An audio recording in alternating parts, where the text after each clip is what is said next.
Welcome to The Explainer. Today, we're diving into the absolutely incredible story of modern India, charting its journey from a collection of European trading posts all the way to becoming the world's largest democracy. So it all kicked off with a race for riches. For more than 150 years, you had the great European powers, the Portuguese, the Dutch, the French, all scrambling for a piece of India's incredibly lucrative trade. But one group, the English East India Company, was playing the long game, and they would eventually outmaneuver everyone. Here's how we're going to break it all down today. We're going to follow this story through 5 key chapters, starting with those very first encounters and taking it all the way to the final triumphant push for freedom. All right, let's get right into it with Chapter 1. This is where the simple quest for spices and textiles ends up opening the door to massive, world-altering change.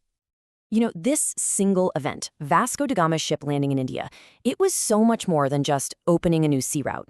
It really marked the beginning of a brand new era of direct, sustained European influence, and it kicked off a centuries-long scramble for control.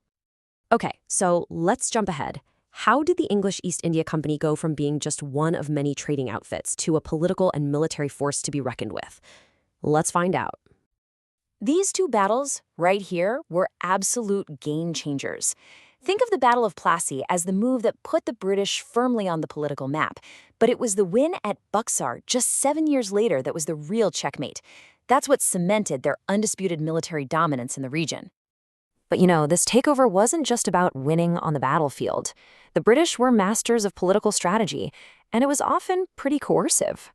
One of their most effective tools was the subsidiary alliance. It was basically a protection racket. They'd tell Indian rulers, "We'll protect you, but you have to pay us, get rid of your own army, and let our troops stay." It was a genius way to expand their control without having to fight a war every single time. And then there was the infamous doctrine of lapse.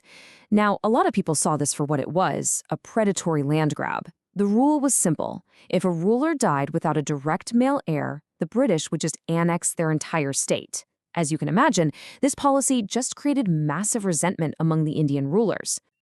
So when you put it all together, the military wins, the political maneuvering, these administrative policies, what you get is a private trading company that is now, for all intents and purposes, the government across huge parts of India. But you can only push so far before people push back. And that pushback came in a huge way. This period of rapid expansion led directly to a massive uprising that shook the very foundations of British rule and changed Indian history forever.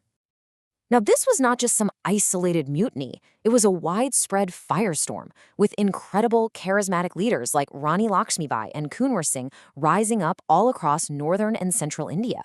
They were all fighting to take back what they lost. And even though the revolt was eventually crushed, it had a massive consequence.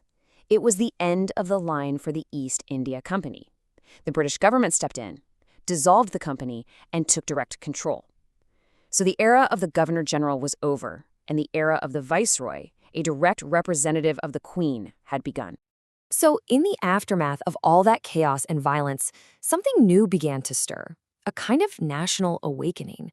This period saw the rise of a new kind of politics, and it was all fueled by these powerful social and religious reform movements that started to ask the big question, what does it mean to be Indian? The early sparks really came from social reformers. You had incredible figures like Roger Mohan Roy, who's often called the father of modern India.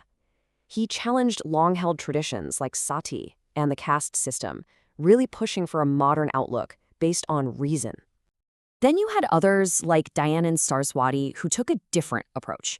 He looked inward, sparking this huge revivalist movement. His message was about going back to the ancient Vedic scriptures as a way to build up a sense of national pride and self-respect. And then, of course, there were figures like Swami Vivekananda who took it to a whole other level.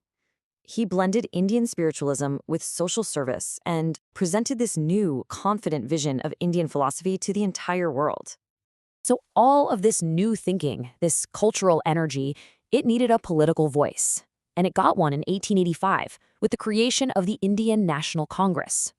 Now, as you can see here, it started out as a pretty small group of educated elites just asking for a few more rights. But it would eventually grow into the massive organization that would lead the charge for independence. Okay, let's move into the final act. This is where those early political hopes transformed into a full-blown, nationwide mass movement demanding nothing less than complete freedom. When Mahatma Gandhi entered the picture, he completely changed the game.